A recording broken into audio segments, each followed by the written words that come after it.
So that brings us to NWA-TNA PPV number 50, June 18th, 2003, where Vince Russo comes to the ring. Yeah, with a brand new haircut. Oh, it's the worst haircut I've ever seen in my life. I fixated on this haircut in the watch-along for a very long time.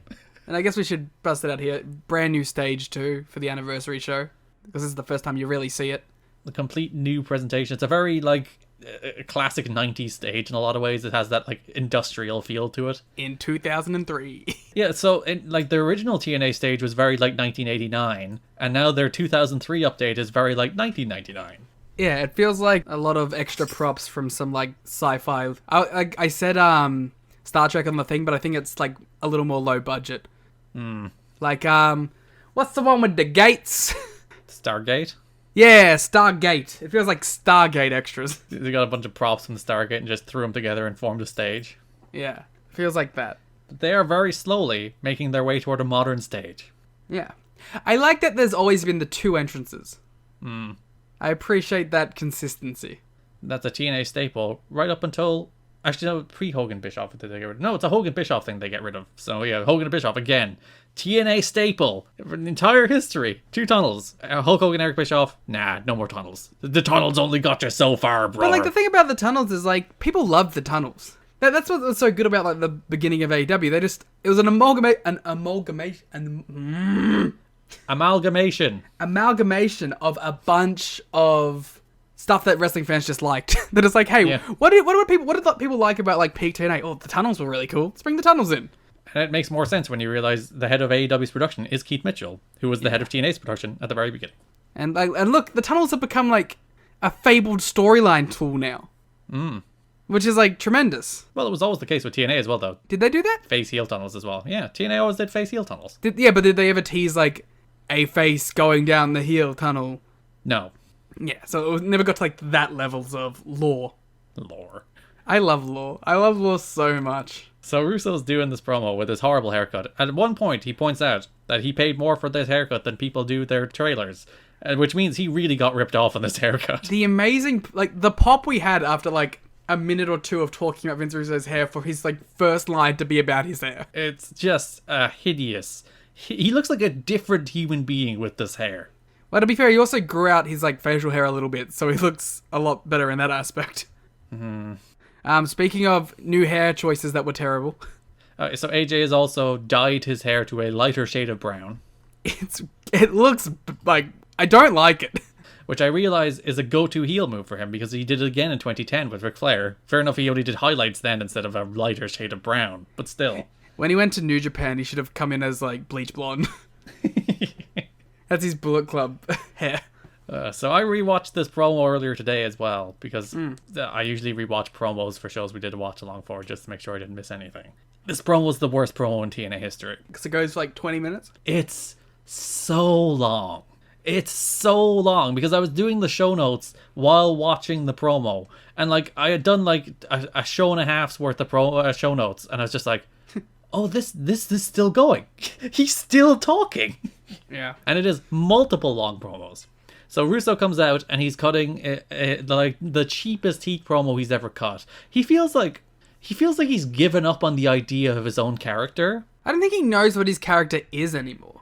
But like, yeah, that's the thing. I think he did in like Sex era, where it's like, yeah, oh, sports entertainment is good, traditional wrestling is bad. You know, it's very easy to boil down his character to a single sentence then. Now he comes out and he's doing this like, the South sucks, you're all inbred hicks. I'm from New York. That's where real people are from. Real civilized folk are from. That's the extent of his promo here.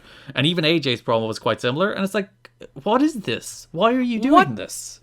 Does the Vince Russo character want at this point?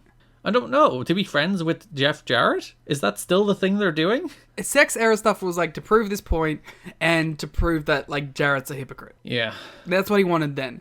Now he wants AJ to be the standard bearer?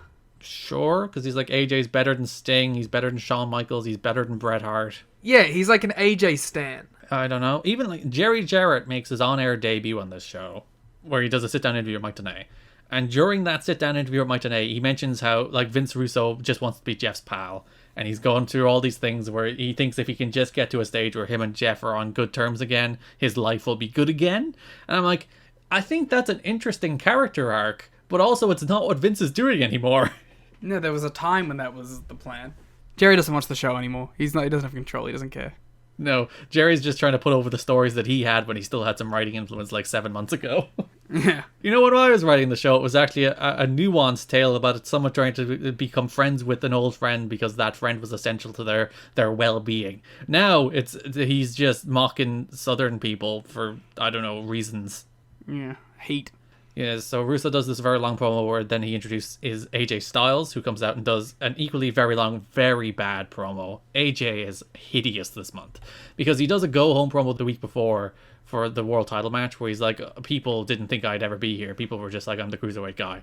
And like, hideous, horrific stuff. And like, this is maybe even worse because he's basically doing a worse version of the promo Vince Russo just did, but Vince Russo at least has the charisma to pull it off, whereas AJ's like, well, you guys have no jobs. You guys have no jobs, unlike me, AJ Styles. Liam does love his southern accent. It's so much fun. And Russo's being like, you're not like these southern people. You're like a dignified, normal person. I'll take you to New York so you can become a star. Which I was like, is that like, they're going to the Fed? Is that what that is? Yeah, but like, I'm so used to the shooty pew-pew stuff that I legitimately thought that's what he meant. This is like the deep text, though, because he wants to get in with AJ so that when WWE inevitably sign AJ, they have to take Russo with them. Maybe that is the Vince Russo goal. It would have been very funny if I just literally spilled milk all over myself. Well done, Gar. Who spills milk on themselves? Me, apparently. It would have been very funny if, like, Roman Reigns standing in the ring. Royal Rumble 2016. 3. I almost 2, did a spit 1. take because I knew where you were going. Do I know that? Vince Russo. Bam! Bam! Sex sells! Bam! Bro! Bam! Bro! Bam! Bro! Walks out with AJ Styles. Goes out there with AJ, they both get in the ring, swivels the hips, attacks AJ, Roman gets him, dumps him over the top. And Vince Russo has joined the Shield. Oh, he does the fist. 1 sec, let me clean up this milk. Now we finished the bit. Garrett, stop milking that one. Listen, I'm not going to cry over spilled milk, so let's... How dare you? Don't have a cow, man. Ball's back in your court, buddy. Kelsey, actually? So, Styles finishes that promo about how he is a good Southern man instead of the rest of the crowd who are bad Southern people before D'Lo Brown comes out. You're looking at the real deal now. This promo is so long. So, D'Lo talks about how Vince Russo made him. That's like, this is what D'Lo sent out to say. That, like, everybody in the WWF thought I was a mid-card nerd, but you, Vince Russo, you believed in me. You gave me, like, the swagger and the head bobble and all the things that made D'Lo Brown D'Lo Brown. And then Vince Russo's like, I didn't give a shit about you. Again, this is all about Vince. AJ's big I'm the champ. First rivalry. All about Vince. It's, like, astounding that the babyface comes out here to say that the heel is great and made him everything he is. And then the heel is the guy who's like, nah, I didn't do shit. I don't care about you. Maybe D'Lo was angling to be in this new Vince Russo group. Well, the whole thing here is that AJ's like, I was going to let you be my tag team partner against Sting and Jeff Jarrett, but not anymore, D'Lo. Yeah. They should have been. That match probably would have been better. So after they talk for, like, legitimately 20 minutes, it's so long. This promo is unbearably long. Like, Raw opening segments are like, geez, guys, tone it back. Eventually, AJ and D'Lo brawl, then Raven comes out to try and get at Russo, but then Shane Douglas comes out to drop Raven. Like, this Shane Douglas stuff is so weird, because he's just kind of, like, showing up at this point, with no real explanation. Well, he does explain it in the last show of the month. He is attacking Raven in particular. 2 weeks of him just showing up, like, for no reason. Just jumping Raven at any given opportunity. Very confusing at the time, I'm sure.